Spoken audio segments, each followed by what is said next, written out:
ఏంటే ఏం మాట్లాడుతున్నావు అర్థం అవుతుందా నీకు?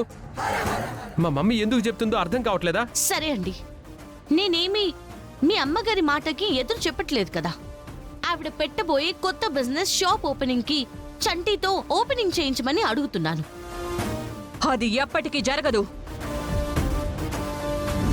అప్పుడు నేను పార్టిసిపేట్ చేయడం కూడా ఆగదత్తయ్య.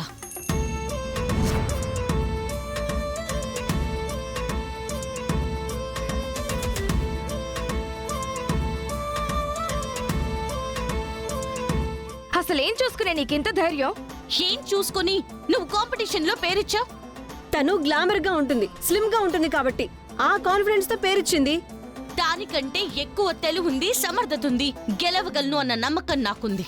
అందుకే నేనిప్పుడు పార్టిసిపేట్ చేస్తాను అంటున్నాను. ఇప్పటికీ నేను చెప్తున్నాను, ఆ పేరుని నేనివ్వలేదు. కానీ ఎటు అనౌన్స్ చేసేశారు కదా, మీరు కాదు అంటున్నారు కదా. మీ నిర్ణయానికి నేను ఓకే అని చెప్పాలి అంటే నేను చెప్పిన దానికి మీరు ఓకే చెప్పాలి. లేదంటే నేను ఖచ్చితంగా ఈ కాంపిటీషన్లో పార్టిసిపేట్ చేసే తీరుతాను.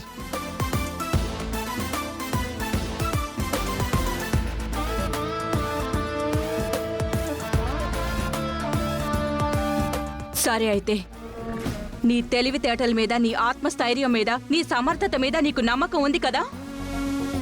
వాటితోనే ఆ కాంపిటీషన్లో గెలుస్తానంటున్నావు కదా. నిజంగా నువ్వు గెలిస్తే నువ్వు చెప్పినట్టే చంటితో షాప్ ఓపెనింగ్ చేయిస్తాను.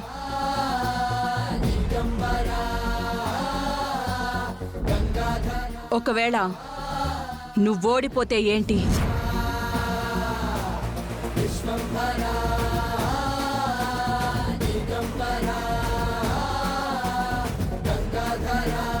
మీరు ఏ శిక్ష వేసినా నేను అనుభవించడానికి రెడీగా ఉన్నాను.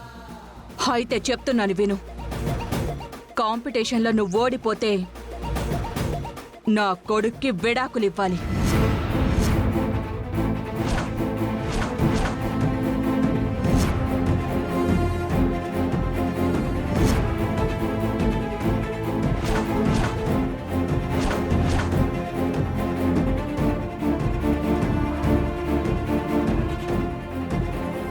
శాశ్వతంగా నా ఇంట్లోంచి, వాడి జీవితంలోంచి, వాడి కళ్ళ ముందు నుంచి నువ్వు వెళ్ళిపోవాలి. ఓసే, ఏం మాట్లాడుతున్నావే? మీరు మాట్లాడొద్దు అత్తయ్య. నేను వద్దని చెప్తున్నా ఎదిరించి మాట్లాడుతుంది కదా, నాకే ఛాలెంజ్లు చేస్తోంది కదా. అందుకే నిజంగా దానికంత దమ్ముంటే ఛాలెంజ్కి ఒప్పుకోమానండి.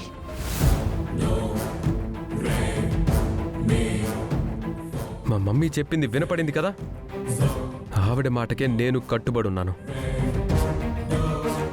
అయితే ఆవిడ చెప్పినట్టు నోరు మూసుకొని కాంపిటీషన్కి వెళ్లకుండా ఇంట్లో పడుండు. లేదు, ఛాలెంజ్ చేసినట్టు కాంపిటీషన్లో పార్టిసిపేట్ చేస్తానంటావా? గెలిస్తే తమ్ముడితో షాప్ ఓపెనింగ్, ఓడిపోతే నీకు విడాకులు.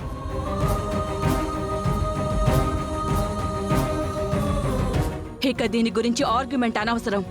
ఫిక్స్ అయిపో.